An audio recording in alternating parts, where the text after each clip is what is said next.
जिस आयत की मैंने तिलावत आप हज़रात के सामने की है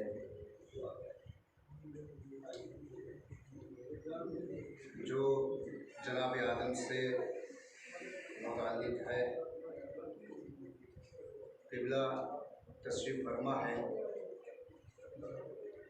बतौर इस्लाह चंद अल्फाज जब उनके सामने ये कहा जाए ज़बान हुई तो खुदावंद आलम अपनी पाक व पाकीज़ा किताब में ये फरमा रहा है, आए आदम देखो इस जन्नत में रहो और आदम की बीवी हव्वा, ऐ आदम हव्वा देखो इस जन्नत में रहो, जो कुछ है खाओ और पियो, वला तक़रबू हाज़िही शजरा, लेकिन देखो इस दरख्त के करीब न जाना, अगर गए फ़तकूनु मिनज़ ज़ालिमीन तो ज़ालिमों में से हो जाओगे। मैंने इस आयत को आपके सामने पेश किया है।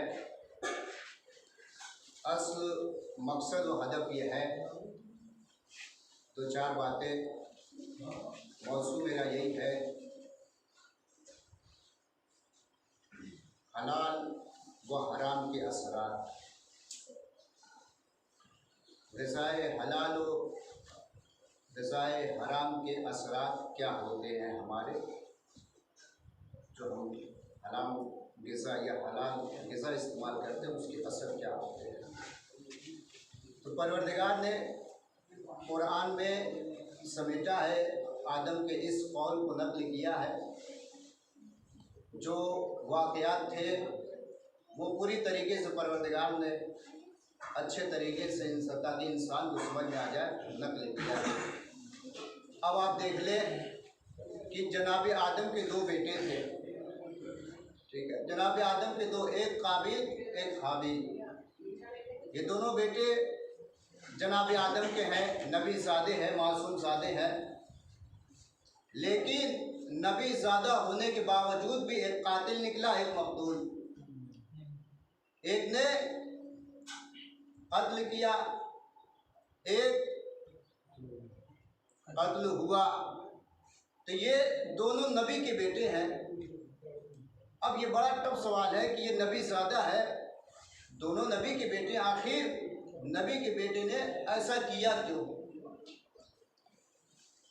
तो अब किसी ने हमारे छठे इमाम से ये सवाल किया, ये बताए कि आदम के जो दो बेटे थे उनमें से एक ने एक को कत्ल क्यों किया, वजह क्या है, सबब क्या है? तो अब कुरान को शायद जिसका मैंने जिक्र किया था, परवरदिगार ने कहा आदम देखो उस दरख्त के करीब न जाना। पहले शैतान ने जो वसवसा डाला आदम के पास आया और आके कहता है आदम देखो ये जो दरख्त है अल्लाह ने अब तुम्हारे लिए हलाल कर दिया है, अब तुम इसे खा सकते हो। तो जनाब आदम ने क्या कहा देखो जब तक अल्लाह खुद आकर मुझसे नहीं कहेगा मैं हलाल नहीं समझूंगा। शैतान वसवसा डाल रहा है, आदम ने मना के जब वसवसा डाला, जब शैतान ने ये देखा कि ये तो मेरे वसवसे में, ये मेरे बहकाने में नहीं आ रहे हैं, तो अब उनकी बीवी हव्वा के पास आया और आने के बाद कहता है कि देखो ये जो दरख्त है जिसका परवरदिगार ने अल्लाह ने तुम्हारे लिए हराम करार दिया था, अब उसको हलाल कर दिया है। अगर तुम उस दरख्त के करीब गई और उस फल को खा लिया या चख लिया तो तुम जनाबे आदम के ऊपर हाकिम बन जाओगी, उनके ऊपर हुकूमत करने लगोगी। वसवसा डाला देखो अगर तुम किसी तरीके से खा लिया तो फिर तुम अपने शौहर नामदान को भी मना लेना, और अगर उन्हें भी खिला दिया तो फिर तुम हाकिम बन जाओगी। अब मुझे तो ये नहीं पता कि आदम की बीवी ने आदम के ऊपर हुकूमत की या नहीं की, लेकिन आज हर घर में औरत की हुकूमत चल रही है। हर घर में औरतों की हुक्मरानी चल रही है। तो अब शैतान ने जनाब आदम की भी वसवसा डाला, इधर आदम व हव्वा दोनों उस दरख्त के करीब गए और जो खाया या चखा, जो कुछ भी किया, तो अल्लाह ने क्या कहा आदम मेरी जन्नत को छोड़ो, जन्नत को खाली करो, तुम अभी अभी इस जन्नत से निकल जाओ।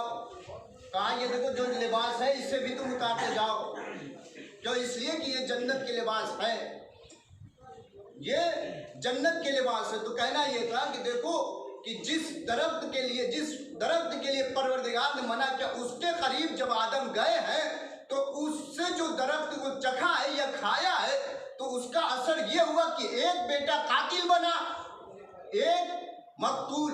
उसका असर जिसको परवरदिगार ने मना किया तो इसके करीब न जाना, जब उसके करीब गए तो छठे इमाम ने फरमाया कि देखो उसी का ये नतीजा है कि एक कातिल बना है, एक मकतूल। सलवात पढ़े पर मोहम्मद वाले मोहम्मद।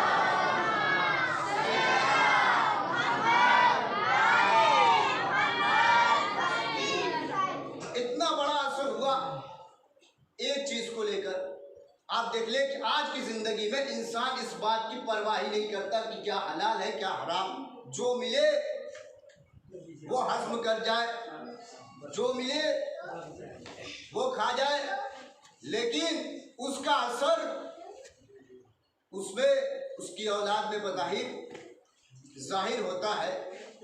आपने तारीख का मुताला किया होगा, तारीख में मौलाना तशरीफ फरमा है, एक मुजतहिद गुजरे हैं जो निहायत ही मुक़द्दस है, जिन्होंने तशय्युअ के लिए बेहद मेहनत की है, जिनका नाम है मुक़द्दस अर्दबेली। मुक़द्दस अर्दबेली आप जाने कि इनके बाप मोहम्मद अभी मुक़द्दस अर्दबेली पैदा नहीं हुए, इनसे पहले मुक़द्दस अर्दबेली के बाप बनने वाले अभी शादी भी नहीं हुई इनके बाप की। उस वक्त इनका आलम ये था कि ये अपने घर से खेत में जाते थे काम करने के लिए, और इत्तेफाक की बात यह हुई कि एक दिन खेत में काम कर रहे और काफ़ी भूख लगी। जब भूख की शिद्दत हुई, खाना न था साथ में, तो सामने दरिया थी और दरिया की तह पे एक सेब बहता हुआ आ रहा है। भूख की शिद्दत की। अब ये जब उस सेब को देखते तो चाहते कि मैं अपनी भूख इस सेब के जरिए बुझा दूँ, मिटा दूँ, ख़त्म कर दूँ। अब बनने वाले बाप मुकद्दस अर्दबेली के उस सेब को खा लेते हैं, मगर अल्लाह अरे नफ्स की शराफत कि जब खा लिया तब उन्होंने ये कहा कि ये जो सेब मैंने खाया है, मैंने इसके मालिक से इजाज़त नहीं ली थी, इसके मालिक से इजाज़त नहीं ली थी। ये सेब मेरे लिए हलाल नहीं है जब तक कि मैं इसके मालिक से इजाज़त न ले लूँ। तो अब वो दरिया करीब जाते हैं और जाने के बाद ये सोचते हैं कि इसके कुछ दूर पे एक बाग है, शायद उसी बाग से ही ये सेब पानी की तह पे चला आया। किनारे किनारे बाग पहुँचे। वहाँ जब पहुँचे हैं तो जो मालिक था कहा, भाई देखो आपकी बाग से मुझे पता नहीं है, लेकिन मेरा जो यकीन है कि आप ही की बाग से सेब पानी की तरफ बहता हुआ आया था मेरे खेत के करीब, और मुझे भूख की शिद्दत थी, मैंने खा लिया। और बाद में मुझे इस बात का एहसास हुआ कि जो मैंने खाया है वो मेरे लिए हलाल नहीं था, हलाल नहीं था। अगर तुम उससे माफ़ कर दो या उसका जो उज्र या जो उसकी कीमत है ले लो तो मेरे लिए हलाल हो जाएगा। वो कहते हैं कि देखो इस बाग के तो हम दो मालिक हैं, एक मैं और एक मेरा भाई। मैं तो इसे माफ़ कर दूंगा, लेकिन मेरा भाई जो है तुम्हें आधे सेब के लिए उससे माफ़ी मांगनी पड़ेगी, आधे के लिए, पूरा नहीं आधे के लिए। ये आप देख ले, सिर्फ एक सेब की बात है कि जिसे माफ़ कराने के लिए। अब वो ये कहते हैं कि देखो मेरा एक भाई वो यहाँ नहीं रहता, मुकद्दस अर्दबेल में नहीं रहता, बल्कि वो नजब में रहता है। अगर वादा वो भी माफ़ कर दे वो तुम्हारे लिए हलाल हो जाएगा। कहाँ मुकद्दस, कहाँ नजब, कहाँ अर्दबेल। अब ये कहते हैं कि ठीक है भैया, उस आधे को भी माफ़ कराने के लिए वहाँ से वो चल दिए। उतना आधे सेब को भी माफ़ कराने के लिए वहाँ से चले। जब नजब पहुँचे हैं तो उनके दूसरे भाई से मुलाकात हुई। उन्होंने कहा कि पूरा वाक़या कहा, भाई आपका बाग से एक सेब आ गया था और जो है मैंने उसे खा लिया, आधा आपके भाई ने माफ़ कर दिया है, आधा आप भी माफ़ कर दे। इन्होंने कहा देखो मैं माफ़ न करूँगा, मैं माफ़ नहीं करूँगा भी तो एक शर्त पे माफ़ करूँगा। कहा वो शर्त क्या है? कहा शर्त ये है मेरी कि मेरी एक बेटी है, उससे तुम्हें शादी करनी पड़ेगी। अब वो भी कैसी बेटी? जो अंधी है, बहरी है, लेंगड़ी है, गूंगी है, तुम्हें इससे शादी करनी पड़ेगी। अब आप सोच ले कि वो इंसान आज के ज़माने का अगर कोई इंसान होता, नौजवान होता, उससे ये कहते भैया तुम शादी कर लो बगैर देखे, और उसे ये तमाम सिफात बता दे, अंधी है, लेंगड़ी है, लूली है, क्या वो तैयार होता? कुछ देर के लिए तो ये खामोश रहे, बाद में कहा चलो दुनिया खराब होती है तो हो जाए, लेकिन आखिरत खराब नहीं होने दूंगा, आखिरत खराब नहीं होने दूंगा मैं। दुनिया खराब होती है हो जाए, चाहे मुझे कोई कुछ भी कहे। कहा मैं तैयार हूँ तुम्हारी इस बेटी से शादी करने के लिए, जो आप आए झेले में ये लूली है, ठीक। इन्होंने कहा ठीक। नजफ अशरफ ने निकाह हो गया, अक़्द हो गया। जब रात गुजर गई, सुबह जब हुई तो मौला की ज़ियारत के लिए हरम में गए। वही लड़की का बाप भी है। अब ये कहते भैया ये बताओ कहीं आपने कोई गलती तो ना कर दी? आपने ये कहा था कि मेरी बेटी बदसूरत है। कहा हाँ मैंने कहा था। कहा आपने कहा था अंधी है, लेकिन वो तो माशाअल्लाह देख रही है। तो वो मुकद्दस इंसान ये कहता है कि देखो, मैंने उसे अंधी इसलिए कहा कि अब तक उसने किसी नामहरम को नहीं देखा है, गूंगी इसलिए कहा कि अब तक उसने खिलाफ शरीयत जबान नहीं खोली है, और लेगड़ी इसलिए कहा है कि इसने कभी भी अपने कदम को बाहर न निकाला है इजाजत के बगैर बाप की। तो आप अंदाजा लगा लें सिर्फ इस बात से कि जब हम अपने नफ्स का इतना ख्याल करते हैं, आखिरत का इतना ख्याल करते हैं, तो जब ये दोनों की शादी हुई है तो जाके एक औलाद पैदा हुई मुकद्दस अर्द बेली, और वो इतना मुकद्दस हुए कि आप उनका तारीख में मुतालमा बैठे हैं, मुझसे बेहतर जानते हैं कि किस तरीके से उन्होंने हमारे तशय्युं को फैलाने के लिए, दीन को बाकी रखने के लिए मेहनत की है। सलवात पढ़े बर मोहम्मद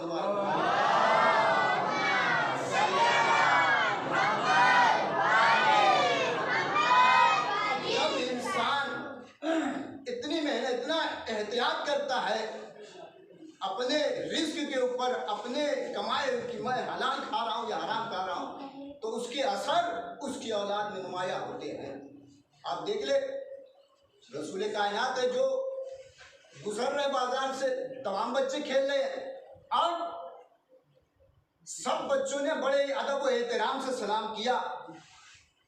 एक बच्चा था जो जिसने मस्खरे के अंदाज में रसूल को सलाम किया, और रसूल ने भी इसे जवाब सलाम दिया, वालेकुम सलाम या वलदे हराम। ये बात उसके बाप तक पहुंची। बाप भी गैरतमंद था, वो बर्दाश्त न कर सका, फौरन बीवी को लेता है, रसूल के कदमों में गिर जाते, कहा या रसूल अल्लाह, आपने मैं ऐसे कलमात का कहा? हाँ मैंने कहा है।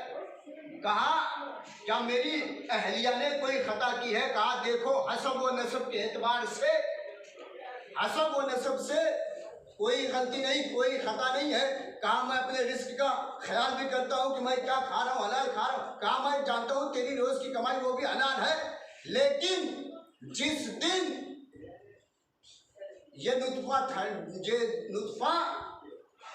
ठहरा, उस दिन तूने जो ग़िज़ा खाई थी वो हराम ग़िज़ा थी, वो नापाक ग़िज़ा थी कि जिसकी वजह से तेरा बेटा गुस्ताखे रसूल बना, जिसकी वजह से तेरा बेटा क्या सिर्फ एक, आप बताइए, पूरा खाना खाने की जरूरत नहीं है, एक लुकमा भी अगर बदन में चला गया तो अपना काम कर गया।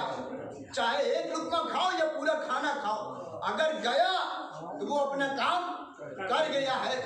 अब आप तसव्वुर करें, आप ये भी कहेंगे ना, मौला के फरमान को सुनते हैं कि मौला कायनात ने कहा कि वो इंसान कि जो शराबी है या हराम खोर है, उसकी दुआ 40 दिन तक कबूल नहीं होती है। सुनते हैं 40 दिन तक कबूल नहीं होती। हम और आप जब सुनते हैं तो बड़ी आसानी से इसे कबूल कर लेते हैं, लेकिन जर्मनी में जो एक टीम है मौला कायनात के कौल को रिसर्च करती है, उसने जब इस कौल को पढ़ा है तो उसकी तहकीक करने लगे कि आखिर जो उन्होंने ये कहा है तो क्यों कहा है, किस सबब पे कहा है कि 40 दिन, आखिर 40 दिन का फलसफा क्या है, क्यों? तो अब उन्होंने एक इंसान को खाना खिलाया, और खिलाने के बाद 8 घंटे या 12 घंटे के बाद जब खा ले तो 8 या 12 घंटे के बाद वो उस खून में तब्दील होता है।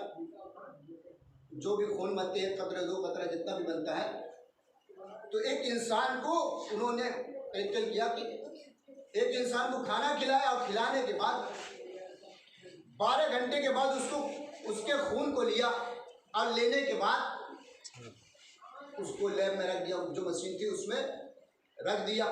खून में जो होते हैं, हमारे खून में कीड़े होते हैं, विक्टोरिया जरासीम, ये हमारे खून में होती है, वो हरकत करती रहती है। पहले वो उसमें रख के रिसर्च कर रहे हैं, वो जो जरासीम है रखा उसी तरीके से हरकत, 15 दिन गुजरा उसी तरीके से हरकत, 30 दिन गुजरा, उसी तरीके से हरकत 28 दिन गुजरा, अब थोड़ी हरकत कम हो गई। 29 दिन गुजरा, उससे कम हरकत होने लगी। 39वां दिन आया तो ये जहाँ थे वहीं सिर्फ हरकत करने लगे। जब 40वां दिन आया है तो ये खून के कीड़े मर गए। जब 40वां दिन, तो वो जितने भी थे सब के सब कहते हैं कि ये कायनात मुसलमानों का अजीम कायद, अजीम रहबर, वो उस वक्त की, जिस वक्त कोई मशीन नहीं थी, उस वक्त ये बता गया कि देखो इसके असर 40 दिन तक उसकी दुआ कबूल नहीं होती। तो इसी बिना पे कहा था कि जो खून के जरासीम होते हैं उनकी हयात 40 दिन तक है, उनकी हयात 40 दिन तक है। 40 दिन के बाद ये मर जाते हैं। तो ये रिसर्च करके बताया है। और आप भी अंदाजा लगा ले, वक्त काफी हो जाएगा और इसके बाद किबला मौजूद है। आप देख ले, एक दो बातें उसके बाद रखते हैं साहब कि इमाम हुसैन अलैहिस्सलाम ने 9वीं मुहर्रम को जो खुतबा दिया था, और उस खुतबे में जो कहा था, तो जनाब ज़ैनब ने उनसे पूछा था, भैया ये बताइए आप जो खुतबा दे रहे हैं इसका असर इनके ऊपर क्यों नहीं हो रहा है? तो इमाम हुसैन अलैहिस्सलाम ने बड़ा अजीब जुमला कहा, बहन ज़ैनब देखो, इनकी आंखें रो रही हैं, इनके दिल रो रहे हैं, लेकिन इनके शिकम हराम ग़िज़ा से पुर है, जिसकी वजह से इनके कदम आगे नहीं बढ़ रहे। इनके शिकम हराम ग़िज़ा से पुर है।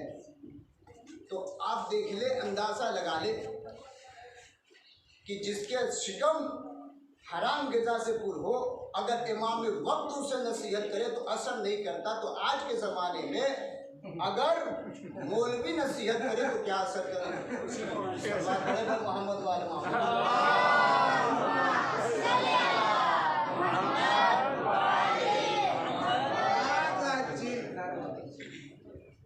तो इमाम ने ये कहा कि देखो इनकी शिकम जो है हराम के साम से पुर है। और